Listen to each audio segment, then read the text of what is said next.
With over 50 years of judo experience and dedication, Mr. Johannes Daxbacher will be the first one to say that judo is more than a sport. For many, it's a way of life, inside and outside the dojo. So my idea and my convincement was always based by my deep feelings that judo is worthwhile to be learned all over the world. So I'm 100% a judoka. Welcome to the Combat Sports in Africa podcast. This podcast is about combat sports development on the continent of Africa. Africa is not a country, it's a continent made up of over 50 countries. And we're going to highlight the many coaches, athletes, academics, sports journalists, and the local to international supporters of amateur and professional combat sports across the continent of Africa. In our second episode, we'll be speaking to Mr. Johannes Daxbacher. He's an international supporter of judo development in Ethiopia and worldwide. In 2019, him and his wife Regina were both awarded the One World Medal in Germany for their dedicated work in applying the combat sport and art of judo as a social development tool in Ethiopia. Now, Mr. Daxbacher is a police commissioner in the Bavarian Police, that's in Germany.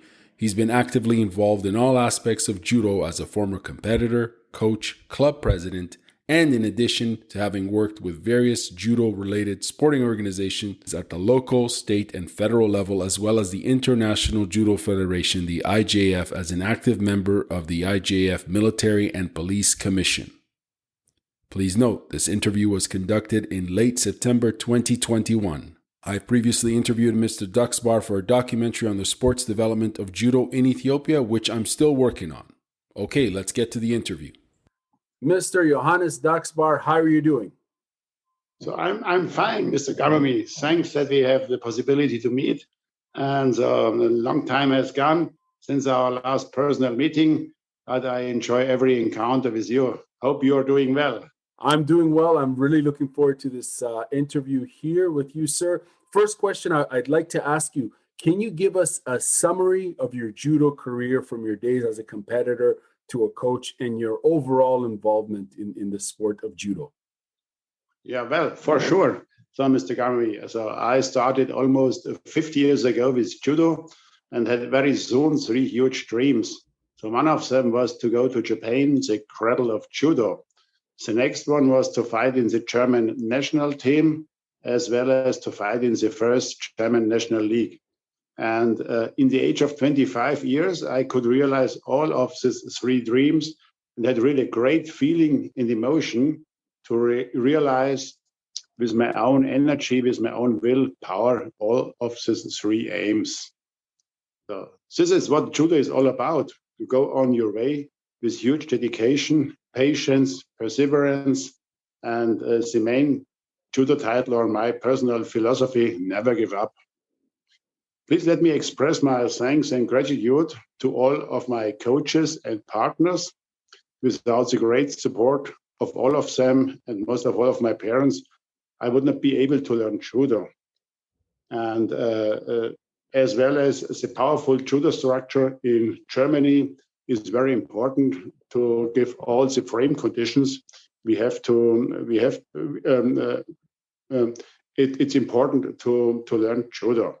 The Bavarian Ministry for International Affairs, especially the Bavarian Police, supported me in my time as competitor with the special program Top Sport Support. You know, I'm police commissioner since 1979 when I started in the Bavarian Police. In the age of 19 years, I founded the division Judo inside the Police Sports Club Königsbrunn in Bavaria, and I'm Judo president for almost 40 years. Next year, we will have the 40 years anniversary. During my time as competitor, I had some success on the tatami, and after finishing competing, I studied in Cologne for the Judo Diploma Coach, the highest diploma in Germany. I'm involved in Bavarian and German Police Sports Federation in the part of judo self-defense for around about 30 years to organize in the field of judo for police forces. And my expertise is as well requested in the European Police Sports Union. After finishing my time as competitor, I was the responsible person in Bavarian and German Judo Federation for examination and teaching. With the beginning Judo for Ethiopians in 2010, I was requested from the president of the World Judo Federation, Mr. Wieser, to be a member of the Military and Police Commission. And now I'm engaged in different parts of the global judo, like Judo for Peace, the gender equity, Judo for veterans, or for Africa. As you have heard, so my life is turning around judo, and I have had experienced so many great feelings and encounters with and by judo.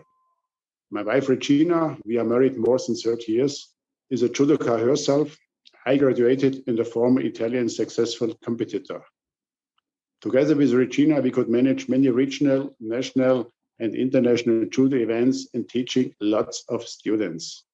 Some highlights together with my wife were several youth exchanges for our judo students with and in Japan and Italy, teaching together judo in Ethiopia several times, making a film for the International Judo Federation Academy with the title Judo for Police, and many, many others. So that's a long judo life in short. Thanks for your interest. Yes, that is a long judo life, and it's fascinating because it encompasses all aspects of your life. It sounds like it professionally and personally, and you've really dedicated yourself as a professional to this way of life.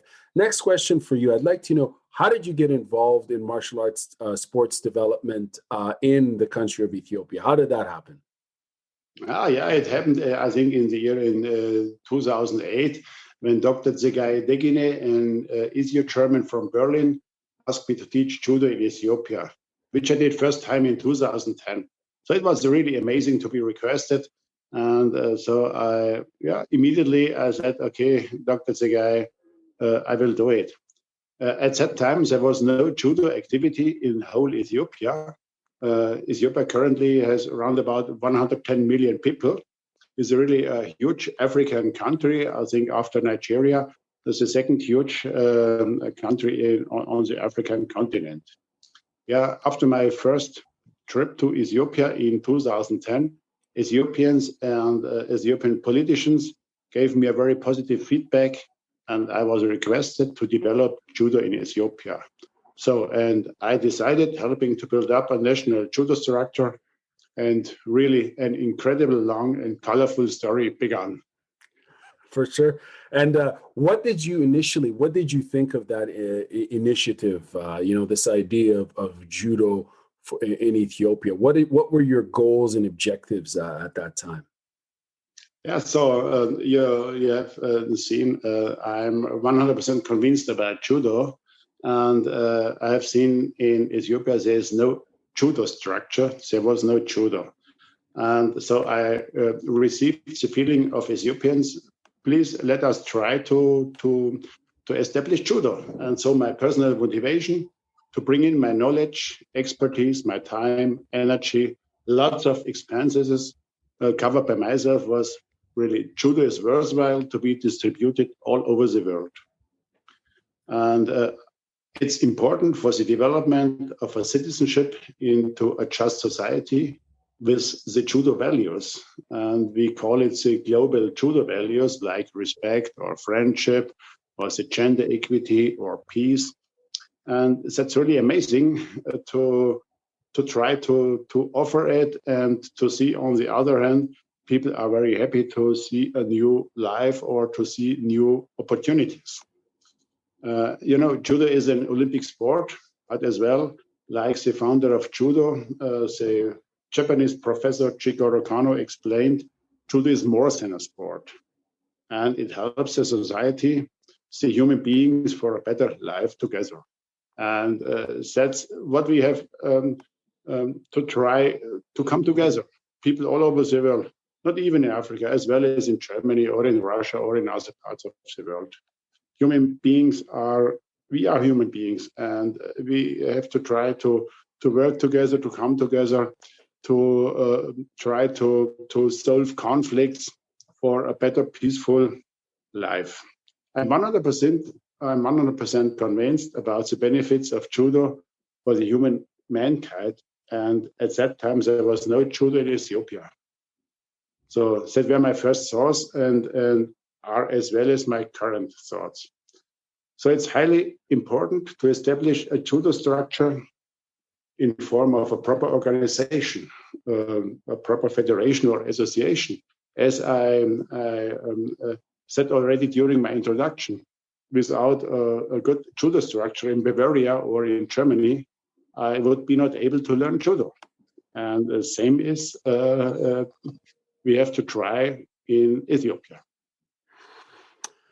It's fascinating because I think with a sport, with a standardized global sport like judo, you see that the importance of a system, an organized model, and so on, as you mentioned, the structure. Now, I'm going to jump to a question here about characteristics. What are key characteristics do you think a judo community must have to produce high-performing judo competitors?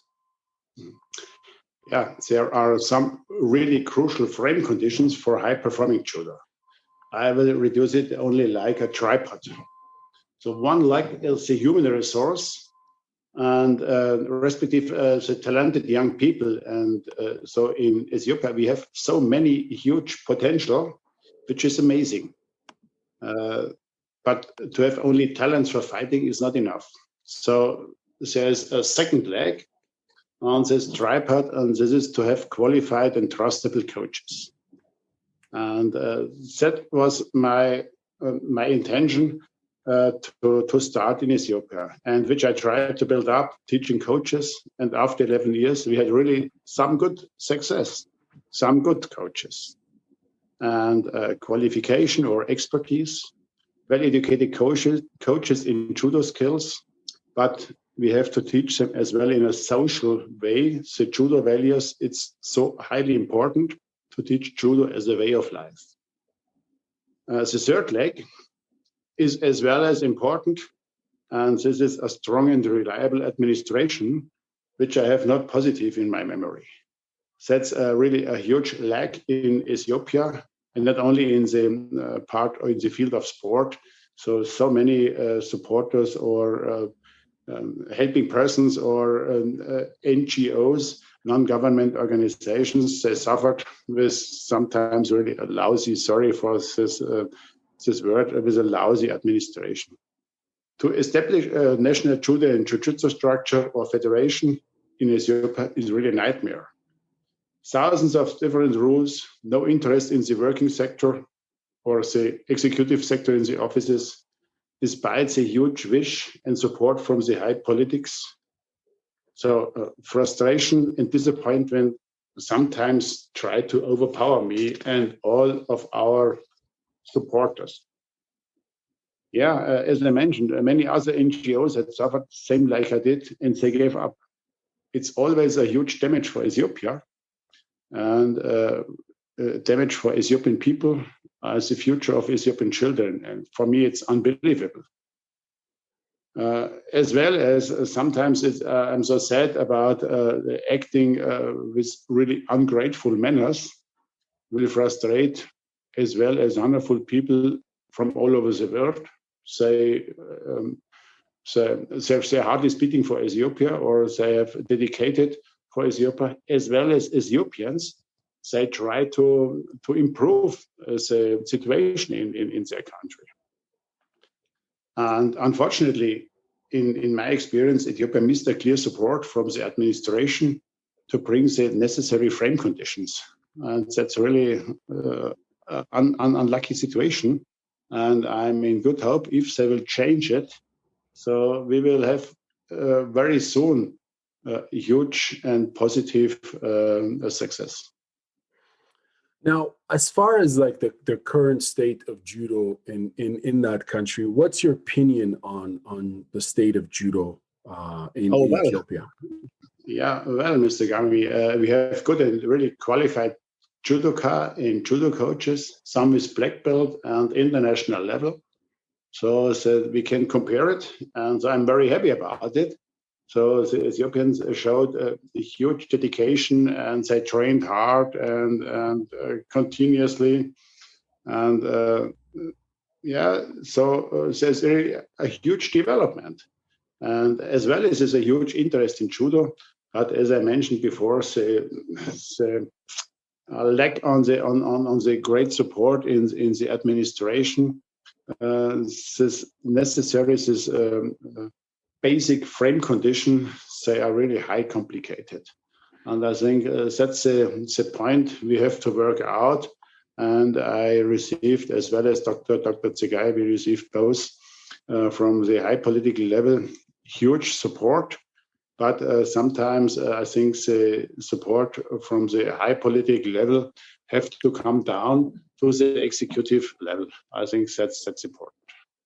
Now, it's interesting hearing your professional opinion from your own experience in regards to the work you've done in Ethiopia. But can you tell us, in addition to having coached judo players in Ethiopia, where else in the world has judo sent you for teaching and furthering the sport?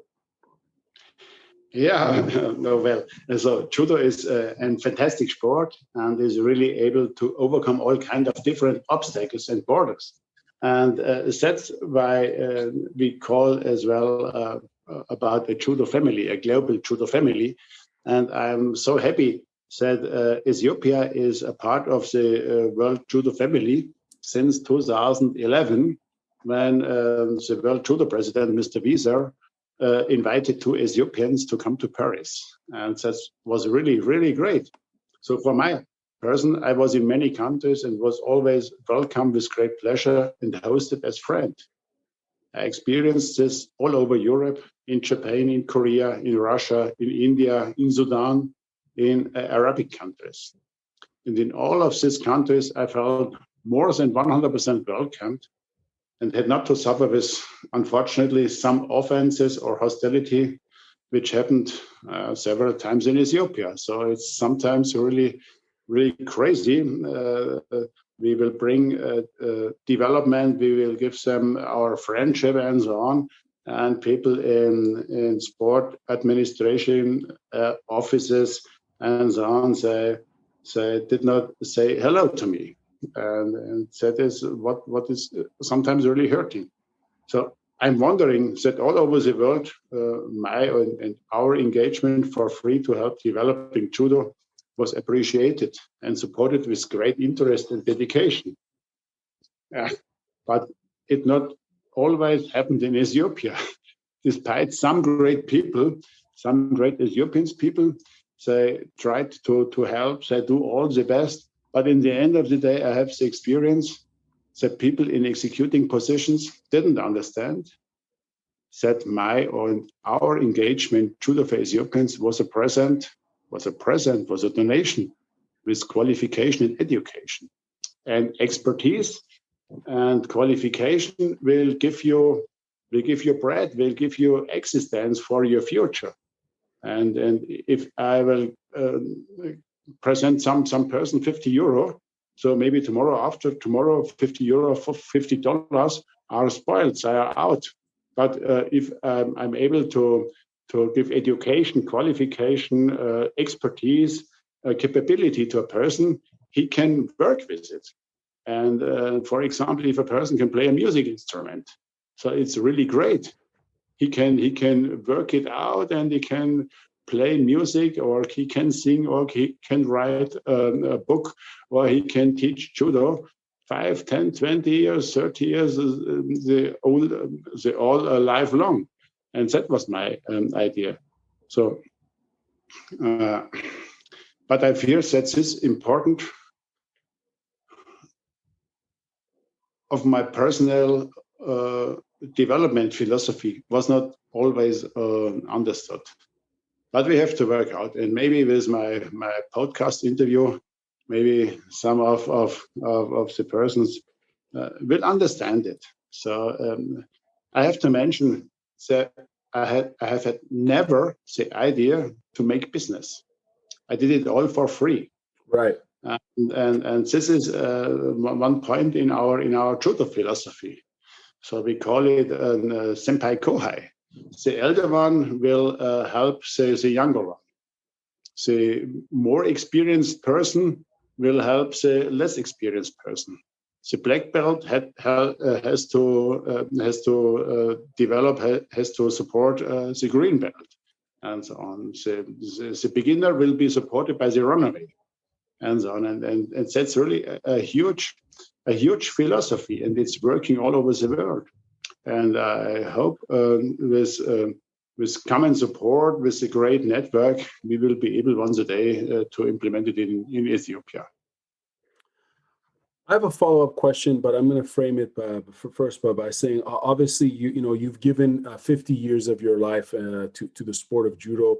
I've seen you in action. You're very committed, driven, professional, and very organized, quite frankly. So it's a huge asset for any organization to have you on board as a judo coach and supporter and so on. And I understand from your honest answers here in regards to your experience in Ethiopia, let's face it, it's been very, very challenging, and you've been very open about it. And I think people can appreciate and hear the honesty in your voice.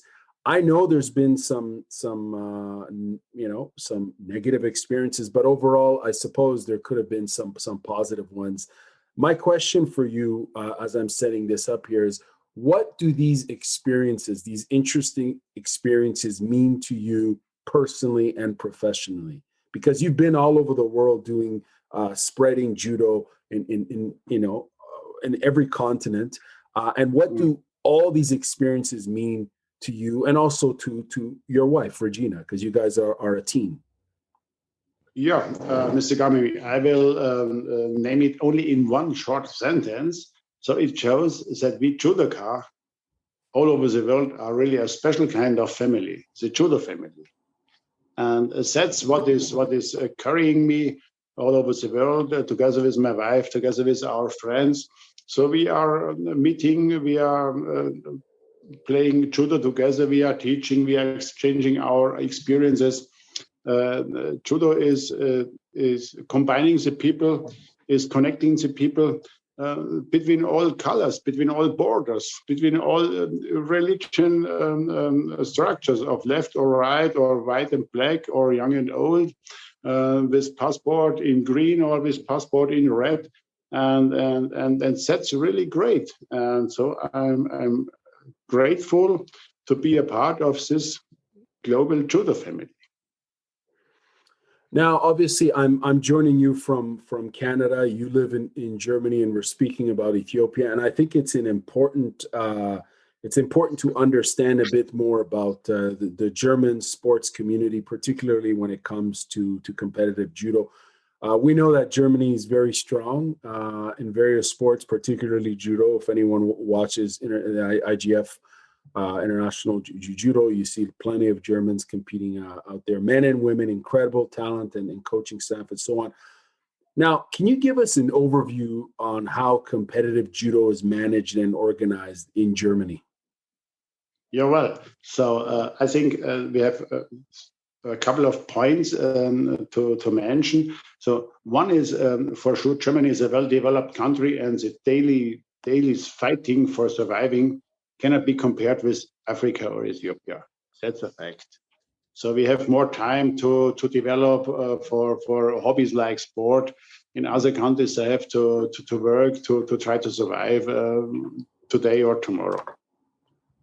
The German administration, as I mentioned before, is capable and reliable. We don't know any arbitrariness in the administration. And if there's a kind of suspect, the citizen can make objections and can go to the next upper level. And it's working well. The next one, the state or the government or the administration tries to help the sports federations and not to fight or to work against. They are trying to support the sports club or the sports people, and not to give him some obstacles.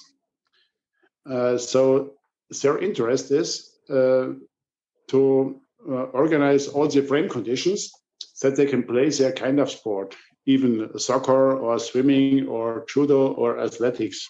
And they try to help. Because in Germany, our government, our people, they have understood that it's important to have quite good rules to support that people can develop. And if they can meet for sport, if they can do this and that, there are some benefits. It's first of all a part for a social peace. It's as well as a part for healthy. So and if people have something to do, so they are more peaceful. In Ethiopia, there's in some of this point mostly contrary, as I have experienced in 10 years. If this system doesn't change, so it's hard to say. I think Ethiopia will never have a chance to develop. Now, in that sort of situation there with the chance to develop, if there are any key transferable best practices that you could pull from the German model, what would they be, and could they be applied to a country like Ethiopia? Are there any best practices that could be used in that country for judo development? Yeah, for sure. So Dr. Zegai and my person, we offer really so many knowledge and experience, by the way, as well as materials for free to Ethiopia. And Dr. Zegai and my person, we had lots of personal meetings with sport officials in Ethiopia, but we couldn't come through. So we were asked about how is it working in Germany with the German Olympic Sports Confederation, and we did it and we tried it, but as already several times mentioned, the system in the sport administration is not working well. So we need qualified persons in the administrations. This is crucial.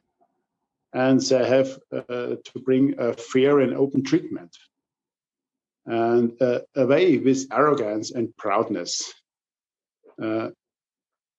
Ethiopia should focus on education and human skills, but otherwise, people like Dr. Zegai and my person, once a day we say, okay, we are out because we are frustrated. And Ethiopia has a huge potential. They have many nice people, and I encountered so great people, and I'm still in contact with lots of them, and I'm looking forward to come this year again to go this year again to Ethiopia to meet them. But on the other hand, I'm investing time and my lifetime and energy, and as well as some own money. And there is sometimes coming nothing in return, and that's really a tough road. But as I mentioned, I try to work it out, and I never give up. But that are some points I think Ethiopia should take some good advice, not only in the upper level, the next level, the second or third level, the working level. They have to learn something from qualified persons. Yeah. So we're going to take a step back and look at the broader picture in regards to judo sports development. And the question is judo sports development in countries like Ethiopia and elsewhere, is that initiative, are those initiatives, I should say, important to the International Judo Federation? If so, tell us why. Yeah, well, so the International Judo Federation, we have only one global judo federation. It's the IGF. It's the global umbrella of all judo activities. And the International Judo Federation is not only working for the Olympic Games or high performance sport. So maybe you have seen some footage from the last Olympics in Tokyo. It was really a great advertising for judo. Huge performance, best organized from our Japanese friends. Really a masterpiece of a huge championship, the last Olympics. But IGF is doing as well a lot of other projects as a benefit for the human beings.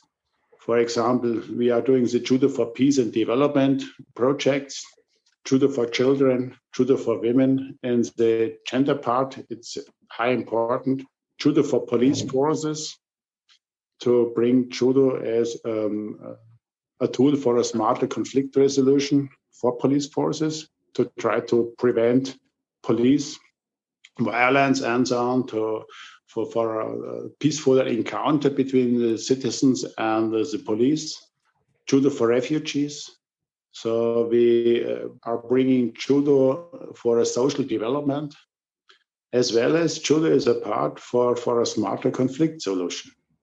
So you see, we are trying to distribute judo all over the world, and we have a lot of great persons in our global federation. And we will give all people all over the world the chance to learn judo. And this is our philosophy. It's fascinating because it's I think one of the only sports that really pushes its values, what they believe in. And it's beyond just the sport, it's a way of life. And it goes to show when we have individuals like yourself and your community, who are former athletes, become coaches, and now are ambassadors of the sports, teaching in your community in Germany, but also looking at the broader judo community. So it's a sport that's really driven by values and ethics. And as a combat sports fan, I think it's really remarkable and important now more than ever in the state of the world to have values and ethics. I think every sport needs that, and I think judo does, in my opinion, from what I've seen, as you just described, does an excellent job in that. Now, I'm going to move on to talk specifically in regards to the topic of success and how should one measure success when it comes to sports development in Ethiopia. From your experience, how should one measure success? Yeah, one measure success, I think, the sport administration has to improve, to build up, to secure the frame conditions. We have quite good and well-educated judo coaches. They need the support, they need the protection of the administration, and then they can work. And my person, as well as the international network, will support them. And it's more easier if the frame conditions, if left and right from the street, there are safe. There's some safe ground, so we can drive it through at 100%. So if the administration will do their part on the right way and very, very soon, so we can do it. I'm 100% convinced. Right on. I have a two-part question here for you now. Can you tell us some of the major milestone and achievements you and your team have been able to achieve on and off the tatami, and from Ethiopian athletes competing internationally and winning major events, but also, that aspects of sport development winning. So if you can give us kind of an overview of these major achievements. Yeah, so during the last 11 years, we had a lot of activities and milestones and a lot of efforts.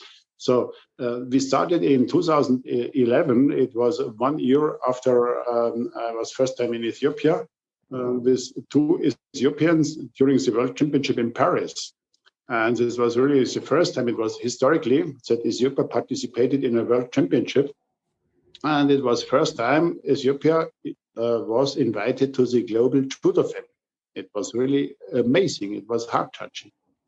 In 2015, I could also organize that two Ethiopians participated during the German Grand Prix in Düsseldorf in Germany.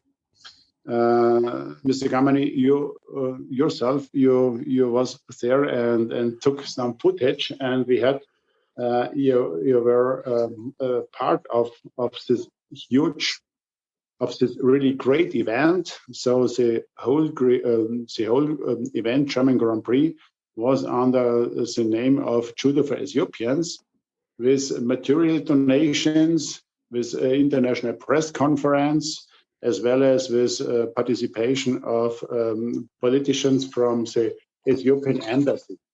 It was really a great thing. One milestone, I was 10 times in Ethiopia as ambassador of the International Judo Federation, twice together with my wife, Regina, and she tried to work out the gender part. So we have given lots of seminars, lots of examinations.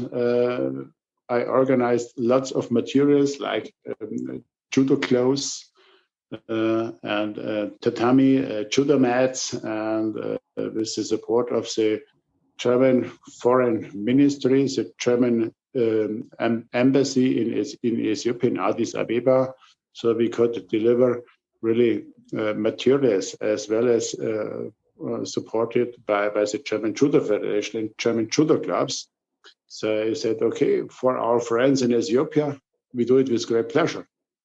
So it was really a lot of activity, a lot of engagement we could do, and as well as it was great to work together with the Ethiopians. And we were together on the tatami, and we sweated, and we made a randori, and we discussed and tried to develop. And so it was always really heart-touching. So it shows that our idea of a global judo family is working all over the world, and especially now between our friends in Ethiopia. So it's really great. Now, if we were to look 5 years from now, where do you see the state of judo and jiu-jitsu in Ethiopia, based on what you know, and you know, you've been doing this for 11 years in this country? Where do you see it 5 years from now? So it depends on the political development. So we cannot have a look in the future, but Ethiopia is suffering with a lot of conflicts, with a lot of challenges. One is for sure the internal conflict with the region Tigray. We don't know what is happening. The second one is the part with the chair, the Great Ethiopian Renaissance Stamp, as well as the population is increasing. We don't know what the weather will bring during the next years. We don't know how is the situation in the countries surrounding Ethiopia. So I think we cannot look in the glass. Right. But I'm in a very good hope for a soon development for judo and jiu-jitsu. But as I mentioned, it depends on the personal engagement of the people. If they are motivated enough to work the problems out, and I'm sure we all are able for a positive change. And we can do it, and the world can be changed only by people. And you know, the trip around the world starts with the first step, and the first step starts in your mind.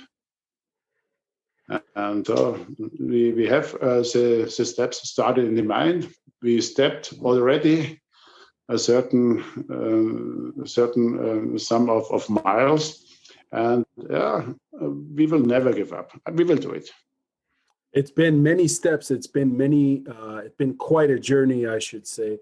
One last question for you. I really appreciate your time and all these great answers. And I'd like to know, as I said, it's been quite a journey for you, for many of your supporters and the community and so on.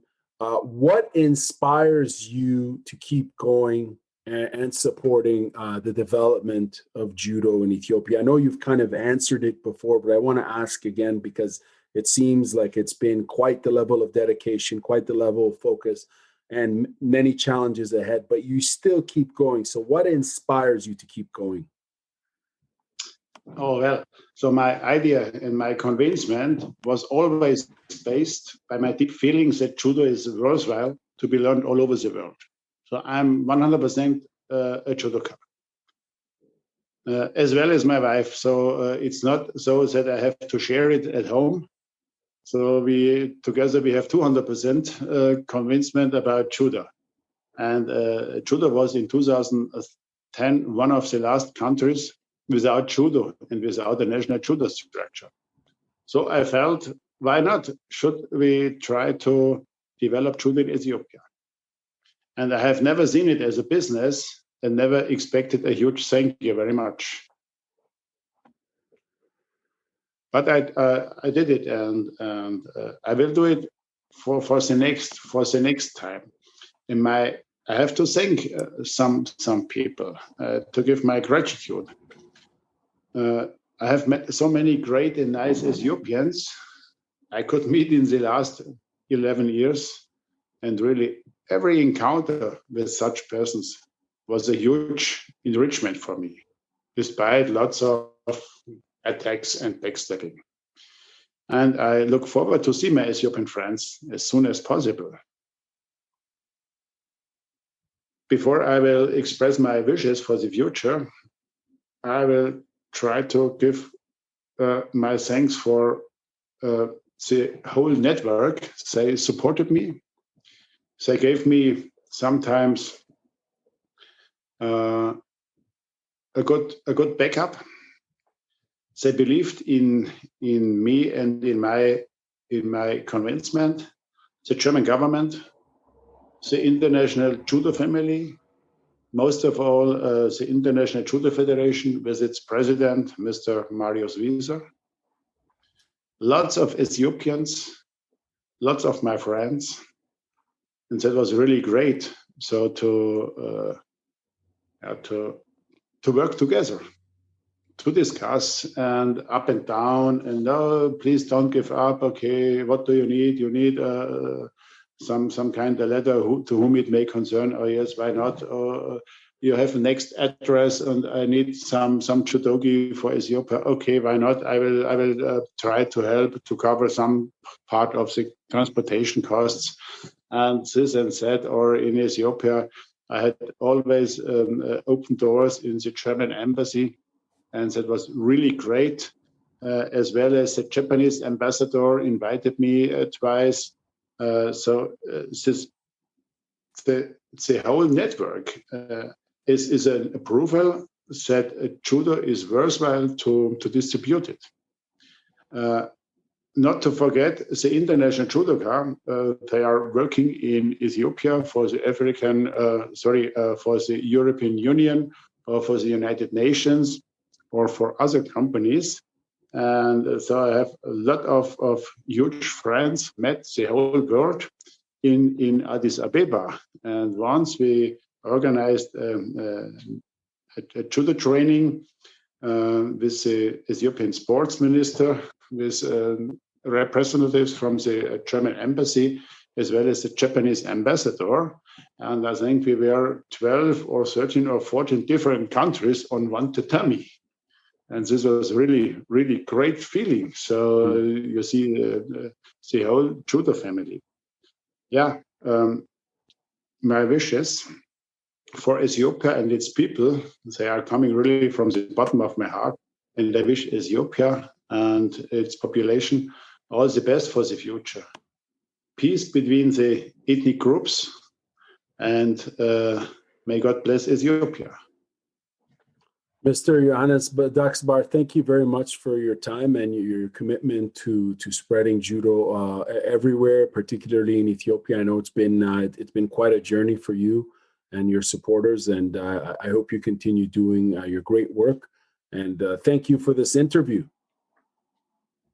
Thanks. All the best for you, Mr. Gamami. You're listening to the Combat Sports in Africa podcast. I hope you enjoyed that interview. There's only a few weeks before 2021 comes to an end, but I'll be working on episode 3, which will be available soon. Thank you for listening to the Combat Sports in Africa podcast.